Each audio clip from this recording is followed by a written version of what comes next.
Aegon sobreviveu à queda, mas temos um novo rei. Um príncipe regente que antes mesmo de assumir esse título, já era uma ameaça iminente para Rhaenyra, e agora com o poder em mãos que ele buscava desde a infância, Aemond se tornará inevitável. Elinda e Diana estão envolvidas num plano secreto da Rhaenyra para desestabilizar o reino, já que com espadas e fogo não vem dando certo. Rhaenyra e Mysaria vão usar outra estratégia, Alis desaparecendo misteriosamente na cena, Daemon se deitando com a própria mãe. Eu vou te contar o que significa esse momento perturbador entre Alyssa Targaryen e Daemon, mãe e filho, pois ele está cada vez mais imerso nesse confronto contra o passado que ainda não conseguiu sair. E então, o prenúncio do fim, a semente da ascensão e queda dos dragões, foi plantada. House of the Dragon, episódio 5, intitulado Regente, destaca, obviamente, o Aemond, mas foi um episódio de pura articulação decisiva na história, preparando para uma nova batalha, uma nova fase. De forma sutil, o episódio foi jogando vários elementos do que vai acontecer daqui pra frente, afinal, uma semente foi plantada e uma ideia foi despertada na população ao exibirem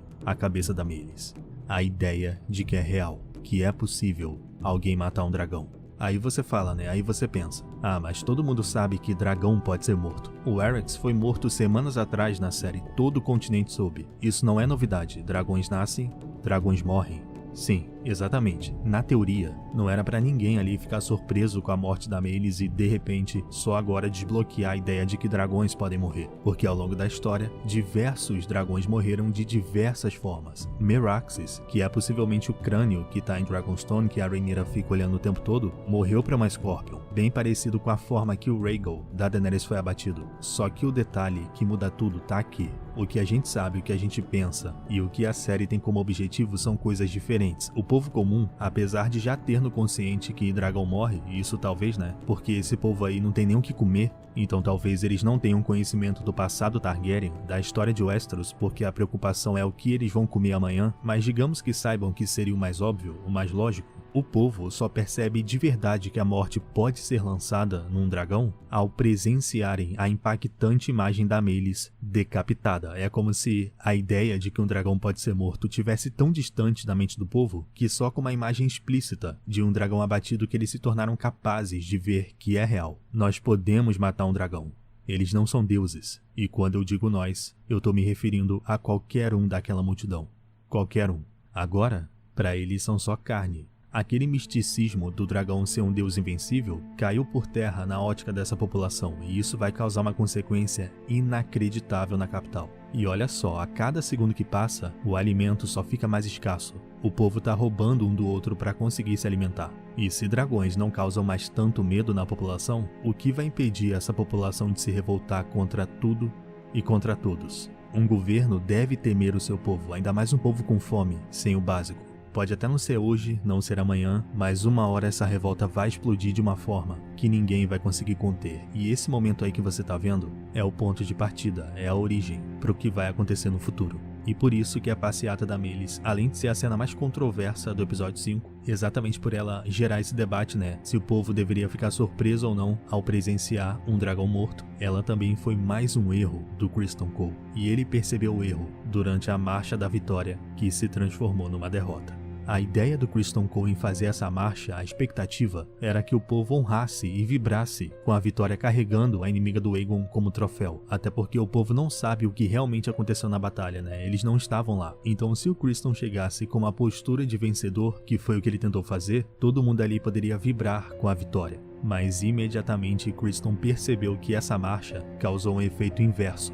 Foi negativo e não positivo. Foi um prenúncio da queda, até o Gwenny Hightower fala. Uma vitória estranha, se é que foi uma. E não foi vitória, pois a coroa, o Aegon, o rei, não vai viver como antes. O Sunfyre também não vai viver como antes, apesar de estar vivo. E ainda exibiram o maior símbolo de força da casa Targaryen numa ótica de humilhação e derrota. Essa imagem tem muito mais força do que você apenas saber que dragões morrem. você vê na sua frente que alguém foi capaz de fazer isso, eleva o nível de consciência das pessoas de que é real. E olha, isso não é muito diferente do que acontece com a gente no dia a dia, nós somos assim. Muitas vezes, a gente até tem consciência de determinada coisa, nós sabemos que aquilo é possível, mas a gente precisa de um incentivo, algo mais real e concreto para nos motivar a tomar uma decisão. Então essa é a primeira análise da sequência, porque tem a segunda, e a segunda é um pouco preocupante, porque o Ryan Condal falou uma coisa que começa a dar uns sinais de contradição de que ou ele tá esquecendo do que acontece na própria série, ou então esse povo que tá aí é 100% apoiador da Rhaenyra Targaryen. Presta bem atenção nisso aqui. O Ryan é o criador da série e showrunner.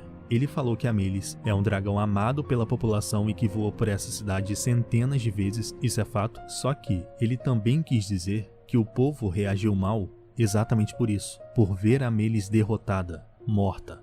Meleys, a dragão que a Rhaenys usou no episódio 9 para massacrar esse mesmo povo. Será que o Ryan esqueceu disso? E é um fato, a Rhaenys esmagou civis, plebeus, pessoas ao surgir com a Meleys debaixo do chão. Mas olha só, né? De repente isso foi esquecido pelo povo. Você concorda que o mais coerente não seria o povo comemorar a morte da Meleys? Sentir que vingança foi feita porque naquele dia vidas foram perdidas, filhos, mães, pais, netos, pessoas se foram. Não tem um parente de uma vítima aí nesse meio? Então até fica a sensação de que perderam uma vantagem adicional para jogar nessa cena, ou seja, resgatar o ocorrido do episódio 9. A menos que, primeiro, esse povo que tá aí não tenha sofrido nenhum dano no dia da coroação, não perdeu nenhum parente e já até esqueceram que isso aconteceu. E segundo, que esse povo são os apoiadores da Rhaenyra e não do Aegon. Se foi isso, ok. Mas de qualquer forma, se perdeu uma oportunidade de manifestar pelo menos uma pessoa gritando ali na multidão que perdeu um familiar por causa da Rhaenys e que agora uma dívida pela vida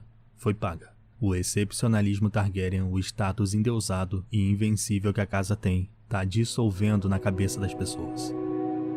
Estar no meio daquele salão repleto de poder, conquistas e relíquias não significa mais nada pro Corlys, agora que ele perdeu a mulher da sua vida. Eu senti uma falta desse episódio começar bem no ponto que o anterior termina, assim proporcionando uma continuidade mais direta pra gente ver a reação imediata do Corlys, ele acabando de descobrir que a Rhaenys morreu, porque a cena dele no salão, ali ele já tinha sido informado da morte fazia um certo tempo. O luto pede um pouco mais de atenção, afinal não durou nem um minuto o sofrimento do Corlys em tela. A Rhaenyra teve sua reação retratada numa cena de poucos segundos, olhando pro céu. Então a Rhaenys merecia mais, mais peso pela perda dela e da Meleys. Quero saber inclusive se você sentiu o mesmo, me fala aqui embaixo nos comentários. Mas mesmo assim, nesses poucos segundos o Corlys entregou uma real expressão de sofrimento e perda que já não é de hoje.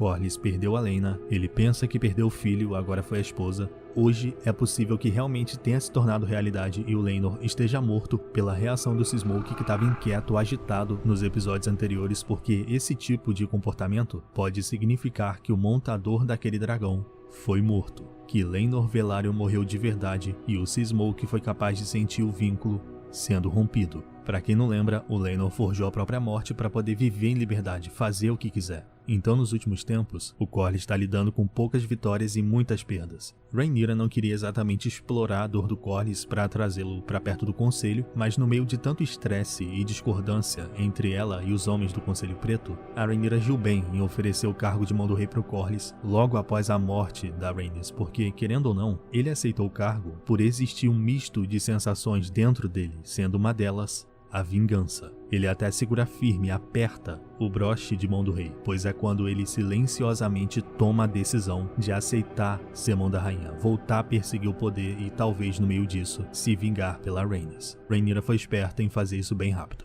Baela. Ela teve o seu melhor momento na série, ganhou destaque, com um lindo diálogo já preparando o futuro da casa Velaryon e evidenciando o amor do Corlys pela esposa, que tudo que ele conquistou em suas 9 viagens pelo mar, pelo extremo oriente do mapa, não foi só pelo poder e pela conquista, mas sim pela Rhaenys, pela rainha que nunca foi, pela rainha que deveria ter sido, e foi essa conversa que mexeu ainda mais com Corlys e incentivou para ele aceitar o papel de mão da rainha. O herdeiro que o Corlys procura não é a Baela. Ela é montadora de dragão, é sangue e fogo, como ela diz. O herdeiro do Corlys deve ser um verdadeiro Velaryon, no sentido de ser sal e mar. Alguém que saiba projetar navios, navegar, que conheça o oceano e tenha nascido para isso. Esse herdeiro tá bem na frente do Corlys e no fundo ele deve saber quem é. Nós descobrimos no episódio anterior que o Alien e o Adam são filhos bastardos do Serpente Marinha, então o herdeiro que realmente nasceu no mar é o Alien. Ele já salvou a vida do Corlys uma vez, vem ficando ao lado dele esse tempo todo. A própria Rhaenys falou que o Alien deveria ser criado junto com os Velaryon e não afastado como um bastardo. Então ele que deveria ser o herdeiro Velaryon.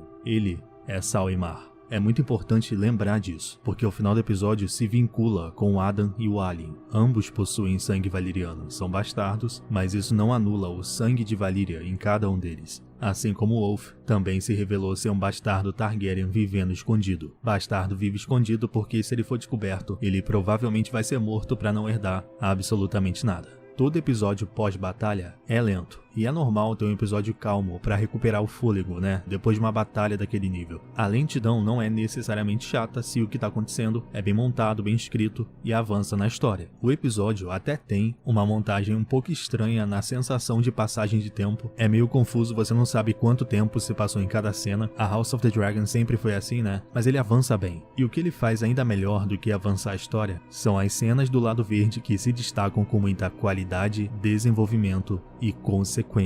Até aqui, até esse ponto, as cenas do Conselho Verde, da Alicent, do Aemond, estão sendo as melhores dos últimos episódios.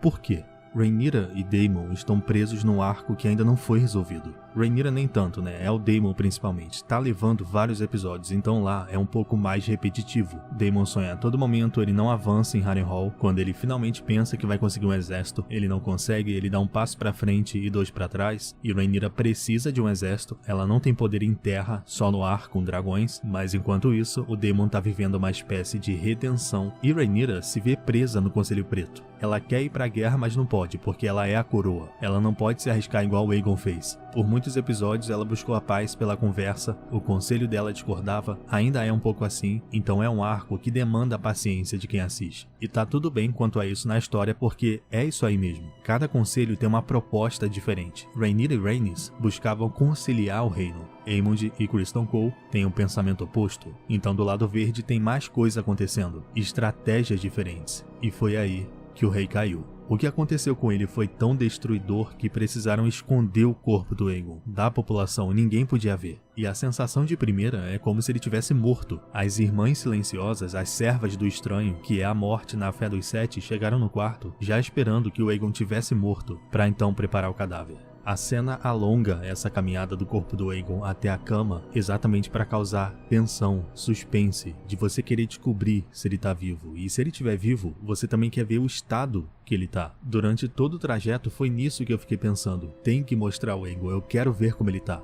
E ele tá quebrado, queimado, uma eterna cicatriz e nunca mais vai ser o mesmo. A cena da retirada da armadura grudando na pele do Aegon me lembrou muito aquele momento de Game of Thrones onde o Sam tá removendo a pele infectada do Jorah, que é a maior agonia. É muito parecido porque a armadura se fundiu à pele do Aegon. É um choque ver ele nesse estado, sendo que episódios atrás ele tava rindo com os amigos, ele tava rindo com o filho e agora nem reinar ele consegue. Foi uma boa cena que já acaba também com aquele mal entendido, né? De que Targaryen não se queima. Eles se queimam sim. Targaryen nunca foi imune a fogo, só a Daenerys é. Foi no caso, né? É um dom único que pertenceu somente a Daenerys Targaryen. E veja como, sem falar nada, somente com a sua presença, o Aemond fez os guardas abrirem um caminho para ele passar. Alguns nem viram o Aemond, eles só abriram o caminho. E isso aqui pode não parecer nada, mas a cada episódio o Aemond fica ainda mais imponente, ganha ainda mais força, e esse é o momento que ele esperou a vida toda. O caminho realmente se abriu. Ele não tá nem aí para a situação do irmão. Afinal, ele fez isso. O que o Aemond realmente quer saber é quem vai governar como regente. Por isso fica fácil de entender por que a Alicent a cada dia sente mais medo do filho. Ela olha pro Aemond e não sabe o que pensar, o que enxergar. Essa cena aqui é muito boa em comunicar isso. A Alicent viu que ele tá portando a adaga e ela ficou com um olhar de medo e estranheza, porque ela tá percebendo que o filho não tá preocupado com o irmão. Ele tá visando o poder que ficou disponível, e essa adaga também faz parte disso. Essa adaga tem que ser do rei, então Aemond foi direto nela e ele também vai ficar com a espada Blackfyre. O mais interessante é que você percebe que o Aemond só estava esperando esse poder ser direcionado para ele. Aqui ele tá sentado, ouvindo todo mundo falar e decidir quem vai ser o regente, e ele tá com uma cara, uma expressão, ele tá quieto de uma forma que parece até que ele tá só esperando ser nomeado. Ele já sabe. houve uma disputa de poder entre a Hightower e o Targaryen, mãe e filho, e foi a melhor sequência do episódio por tudo que ela representa. A Alicent pensou que por viver toda a sua vida perto do trono e anteriormente servindo como a esposa do rei, ela pensou que ela teria algum poder diante dos homens, que ela poderia ser escolhida, mas ela sentiu com muito mais veemência o que é ser preterida por ser mulher.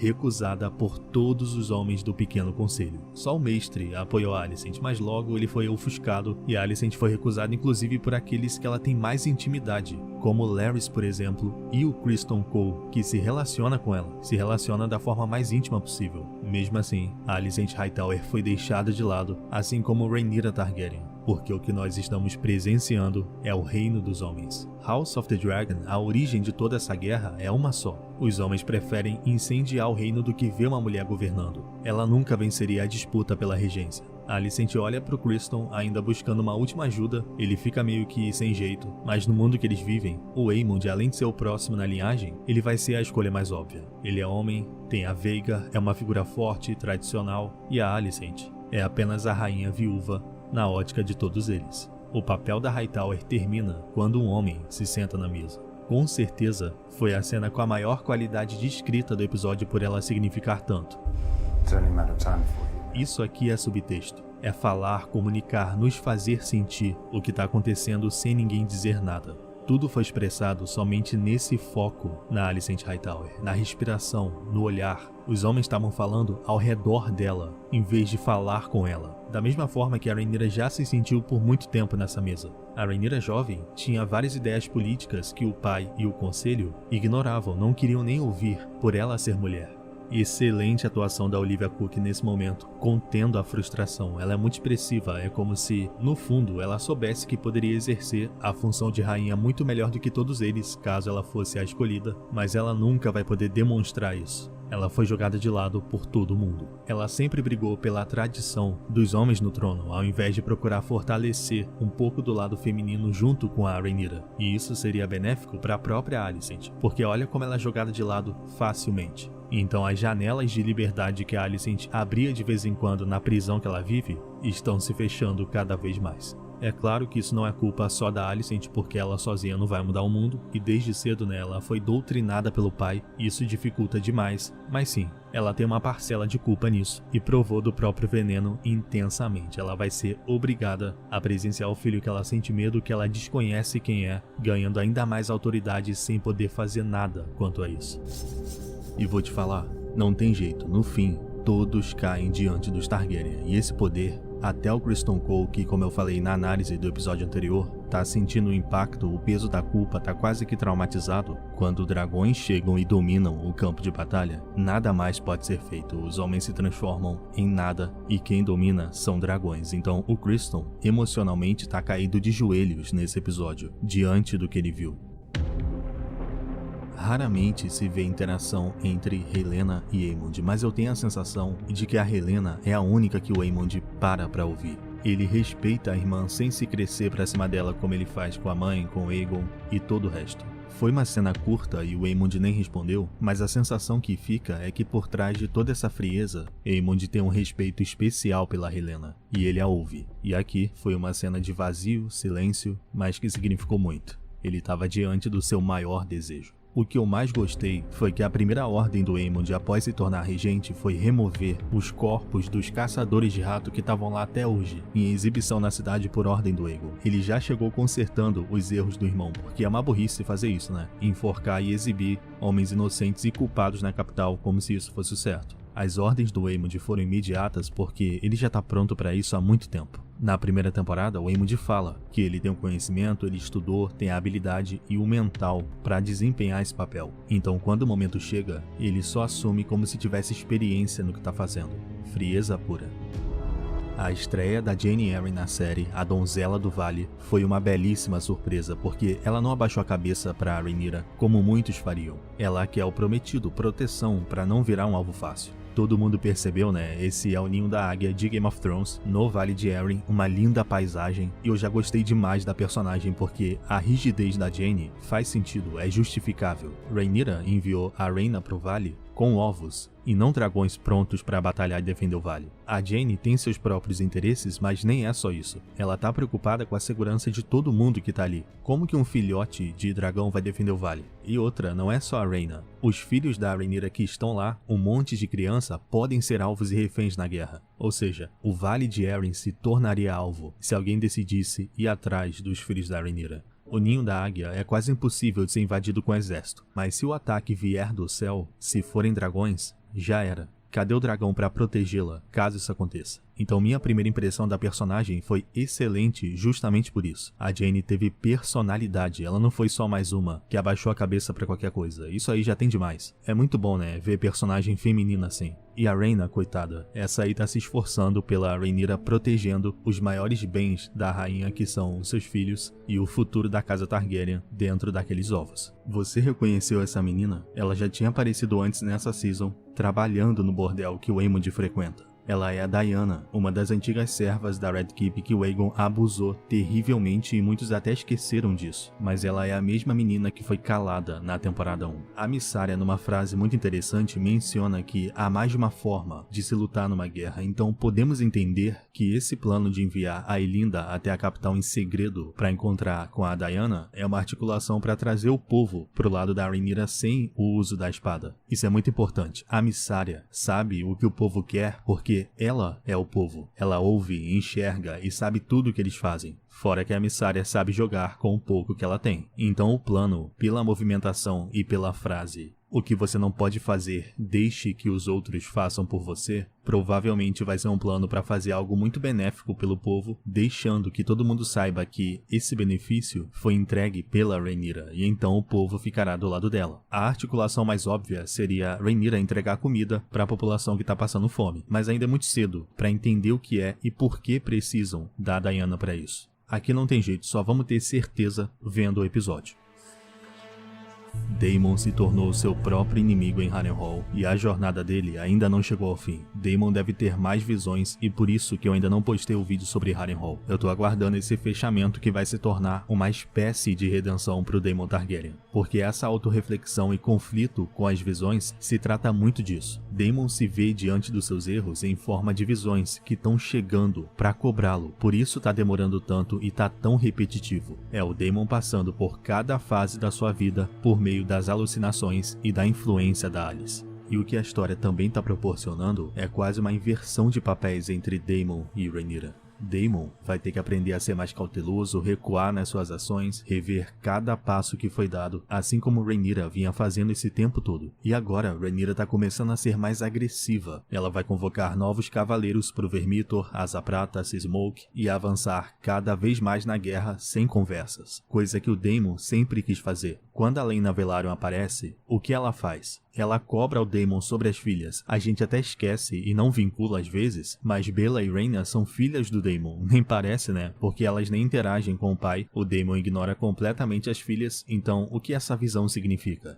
Que a partir daqui, ele deve começar a refletir muito mais sobre esse distanciamento das filhas. Talvez ele volte a dar mais atenção para elas, pois as visões estão guiando um novo caminho do Daemon Targaryen. Não. Ele não sabia que estava se deitando com a própria mãe. Isso é meio óbvio, né? O Daemon percebeu isso no final da visão. Essa é a Alyssa Targaryen, mãe do Viserys, do Daemon, esposa do Balon Targaryen que nunca apareceu na série e que é filho do Jaehaerys. A Alyssa morreu quando Daemon era muito novo, então ele nunca conheceu a mãe na fase adulta. Foi por isso que ele não a reconheceu. E de todas as visões, essa é a única que a intenção e o significado são diferentes, porque todas as outras tocavam em um único ponto. Personagens que apareciam nas visões foram afetados pelo Daemon de alguma forma. Então ele viu a Rhaenyra jovem com Jaehaerys consertando o erro que o Daemon cometeu. Depois ele viu a jovem Rhaenyra novamente usando a mesma roupa que a Rhaenyra adulta estava usando quando ela foi enforcada pelo Daemon. Depois ele viu a Laena, a sua antiga esposa, que morreu por conta de um parto, assombrando o Daemon, pois ele não tá cuidando das filhas de nenhuma forma, mas dessa vez ele viu a Alyssa.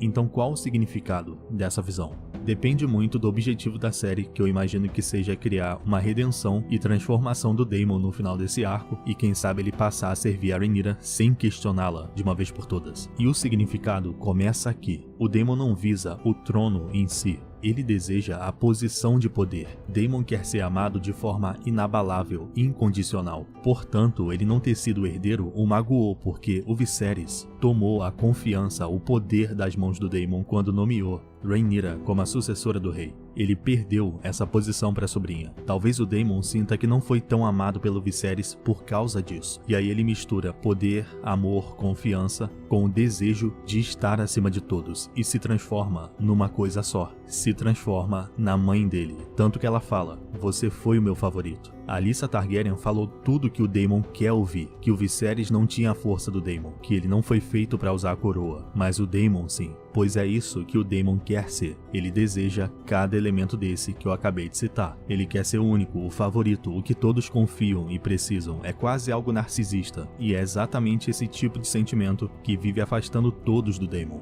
As terras fluviais, toda essa região, é um lugar diferente das demais locações de Westeros. Eles não vão ajoelhar para um príncipe Targaryen só porque ele ameaçou queimar todo mundo caso não ajoelhem. Terras fluviais é o lugar dos antigos deuses, com princípios e costumes que não deixarão ninguém ali ajoelhar diante do Daemon, nem com ameaça de morte. Então sim, eles vão até desrespeitar o Daemon, vão negar tudo que ele pedir, e de primeira o Daemon não se sente exatamente desrespeitado porque a reação dele foi: o Caraxes está diante dessas pessoas ameaçando a vida de cada uma delas. O cara só tem que ajoelhar, mas mesmo com um monstro de fogo na frente do cara, ele deu as costas pra mim e foi embora. É exatamente esse tipo de pessoa que eu preciso no meu exército. É uma reação que faz sentido, por isso o Daemon não queimou ninguém. A cena corta o momento, mas o Caraxes ficou quieto, porque o Daemon insiste em trazer os Bracken pro seu lado, e o ato de recusa só aumenta a vontade dele de fazer isso, porque olha o nível desses homens, preferem morrer do que ajoelhar. Mas Daemon falhou quando os lords chegam em Harrenhal, e ali são representantes de várias casas das terras fluviais. Tem a casa Piper, Darry, Melister. Naquela hora, o Daemon não reagiu como de costume, agressivo e incisivo, porque além dele já não estar conseguindo ser ele mesmo em Harrenhal, o castelo e a Alis estão revirando a mente do príncipe. Nesse momento aí, ele tá num ponto que não consegue nem absorver direito o que tá acontecendo e o que as pessoas estão dizendo. Então ele fica perdido, ele não reage como ele naturalmente faria. O que vem nos próximos episódios é a nova fase da guerra, pois Rhaenyra junto com Jace chegaram nessa ideia de procurar bastardos com sangue valeriano que tá cheio na série. Rhaenyra vai negociar com eles o seguinte acordo: os bastardos vão tentar domar dragões que estão sem cavaleiro, vão lutar pela Rhaenyra e em troca ela vai oferecer terras, ouro, poder de diferentes formas, e é uma coisa que vale muito a pena fazer. Rhaenyra tem mais dragões do que o Aegon, o que falta são montadores, e é disso que se trata a cena final. Eles vão procurar onde estão esses bastardos. House of the Dragon já revelou 3: Ulf, Alyn e Adam. Eu fecho o 5º episódio com a nota 7. Que venha a segunda fase da guerra. Muito obrigado por ter ficado até o final como sempre, e até mais.